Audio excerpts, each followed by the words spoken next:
Is that your assessment? My assessment is Amir Khan is too fast. I think a lot of emphasis has been on Amir Khan going up 2 divisions. That's where everyone's got it twisted. Amir Khan isn't going up divisions. He's not going down 2 divisions. Amir Khan naturally is about 165 pounds. If he wasn't a boxer, he probably would be 170 pounds. You know, he boils himself down to 147. He really does. I've seen it. And when he walks around at super middleweight, probably above super middleweight, and he doesn't have too much body fat on him. I remember seeing him a couple of years ago in Dubai over Christmas period. And I said, how much do you weigh? And he said, who you weighed? And I thought, I grabbed his belly to think, you must have been on the pies. And he was ripped. I was thinking, how are you going to get down to it? I was worried for him. I was like, you can't get down to welterweight. So you got nothing to lose. He went, oh no, but I get down. So he loses muscle to get down to the weight. With that in mind, he's not going to. When you lose muscle to get to weight, you lose speed. Maybe we haven't seen Amir Khan at his fastest. Maybe he's supposed to be a middleweight. You know, as good as Triple G is, for instance. Boil him down to welterweight, light welterweight. Let's see how fast and effective he is there. What's he got to worry about in Canelo? He's got to worry about the left hook to the body, left hook to the head. Overhand right, he's got uppercuts to worry about. He's got a lot of stuff to worry about. But I believe he'll be able to see all of these shots. As long as Amir doesn't try to trade with Saul Canelo Alvarez, he'll be fine. As long as he lets his hands go and moves his feet, when he gets put under pressure, tight guard, duck his head in and out, rotate. Box boring, but box smart. Is it Oscar De La Hoya Pacquiao thing? Is it?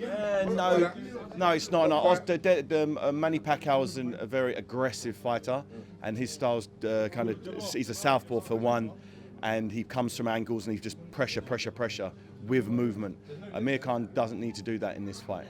You know, he needs to do something very similar to what Floyd Mayweather did to Canelo Alvarez. You know, he was smaller, fighting a much bigger guy.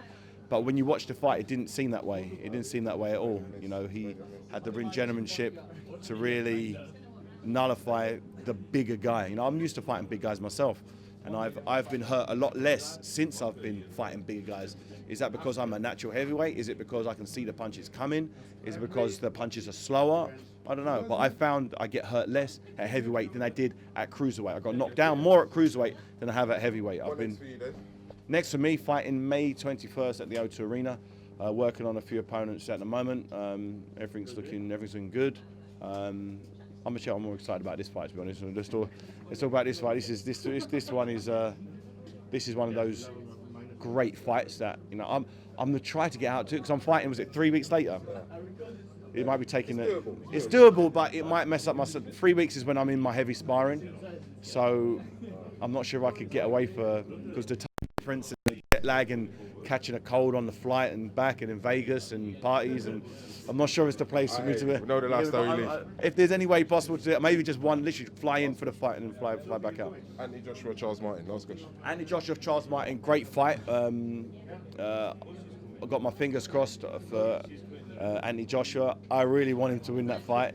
Really want him to win the fight. From a selfish point of view and a boxing point of view, I want him to win. He's a good guy. He's a nice guy. He's got an opportunity quite quickly. 15 fights against, you know, moderate opposition. Now he's fighting the IBF champion. You know, you could look at Charles Martin and think, who has he beaten? But you know, he's 6'5". He's a southpaw. He's the same size as Anthony Joshua. You know, Anthony Joshua's only ever fought one person who's actually clenched a fist and thrown a punch back at him in the 15 fights. One fight. That was Dylan White. Now he's got someone who's going to clench a fist and throw a punch back, who's the same size as him, who isn't a lot smaller than him, who isn't injured. So this fight is where we're going to really see, although it's for a world title, this fight we're really going to see whether he is the real deal. I believe he is. I believe he proved points in his last fight. He got hurt and came back. He didn't crumble when he got hurt. You know, he toughed it out. He was out of breath. He was tired, but he dug deep. That's what I wanted to see in him, and that's what he showed. He's going to need to show a lot more of that if it goes past 2 or 3 rounds. If he can blast him out in 2 or 3 rounds, which I'm hoping for, then it's all good and well. If it goes into round 5, 6, 7, 8, 9, which he hasn't been to before, what's his engine going to be like? You know, it's unknown. It doesn't mean he can't do it. He might have the greatest engine in the world, but no one's seen that. He doesn't know that yet. It's one thing sparring 9 rounds and nothing fighting 9 rounds with 10-ounce gloves on against a guy who's come to win. So when you've got big guys, 17, 18-stone guys with little 10-ounce gloves on, they clip each other on the temple and crazy things can happen. But everyone's got to get behind Anthony on this one because he's going to need all the support he can get. I'll be there cheering him on. So it's going to be a great fight.